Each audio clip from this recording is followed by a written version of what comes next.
આજે એસપીજીના આગેવાનો સાથે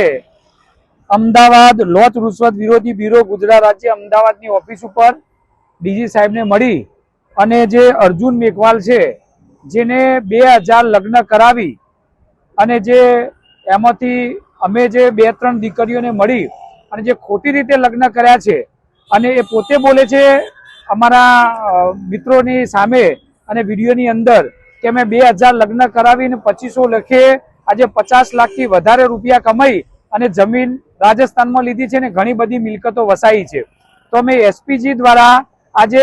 લોચ રૂશ્વત બ્યુરો અમદાવાદ ખાતે એના વિરોધમાં અમે અરજી આપી છે કે આની ન્યાયી તપાસ થવી જોઈએ અને ગુજરાતના જેટલા પણ તલાટીઓ હોય, જેટલા પણ લોકો ખોટી રીતે લગ્ન કરતા હોય,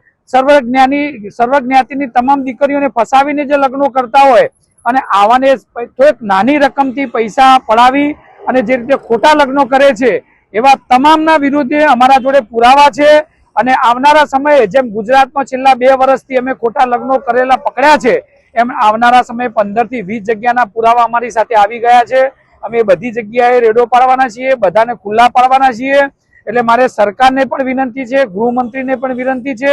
કે આવા ખોટા લગ્નો કરતા હોય એમની તમામ મિલકત જપ્ત કરવામાં આવે, એને સસ્પેન્ડ નહીં એને ટર્મિનેટ કરવામાં આવે અને કડકમાં કડક સજા કરવામાં આવે। એ માટે આજે જ્યારે ગુંજાની અંદર પણ માતા પિતાએ જે દીકરીને ખોટી રીતે ફસાવી છે, ખોટા લગ્ન કરે છે એની ફરિયાદ પણ દાખલ કરી છે 2 દિવસ પહેલા અને અમે પણ આ અરજી દ્વારા આવા ખોટા માણસોને વહેલામાં વહેલી કે ટર્મિનેટ થાય, એની બધી મિલકત જપ્ત થાય એ માટે આજે અમદાવાદ ખાતે એસપીજીના તમામ હોદ્દેદારો સાથે આવ્યા છીએ। તો મારી તંત્ર અને મુખ્યમંત્રી અને ગૃહમંત્રીને વિનંતી છે કે વહેલામાં વહેલી તકે તમે આના કાયદેસર પગલાં ભરવામાં આવે અને વહેલામાં વહેલી તકે એને ટર્મિનેટ કરવામાં આવે અને એને કડકમાં કડક સજા કરવામાં આવે।